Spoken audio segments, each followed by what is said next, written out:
سلام به همه بچه‌های رباز غیر رباز. دم همتون گرم که کارهای ما رو دنبال میکنیم با ما هستین.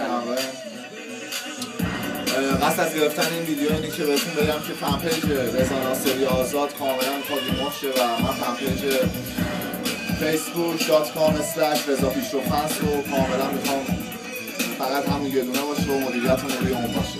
از کسایی هم که فیک درست کردن خواهش میکنم ازشون که دمتون هم گرم. میدونم خب بیشتریاتون به خاطر اینکه ما دوست داریم این کارو میکنیم، ولی خب اینو کاملا ریمووش کنیم. من برف استاد گوش بدن دیگه.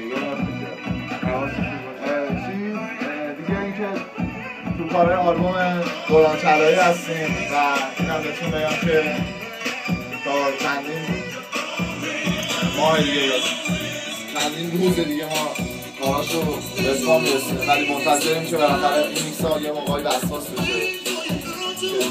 در مورد ویدیو سکوت هم بهتون بگم که سکوت بیشتر واسه من یه تجربه بود. ازتون عذر میخوام که اونجوری کامیسون داریم که قرار ویدیو بیاد بعدش نیومد، به خاطر اینکه ما بعد اینکه ادیت کردیم ویدیو رو دیدیم که واقعا اصلا ارزش موزیک خیلی بیشتر از یه خرج 5-6 میلیون تومانی. ما بازم خیلی با این وضعیتی که تو ایران هست خیلی زحمت کشیدیم که اون ویدیو رو درست کنیم. به نظرم میتونیم کارهای بهتری رو ویدیو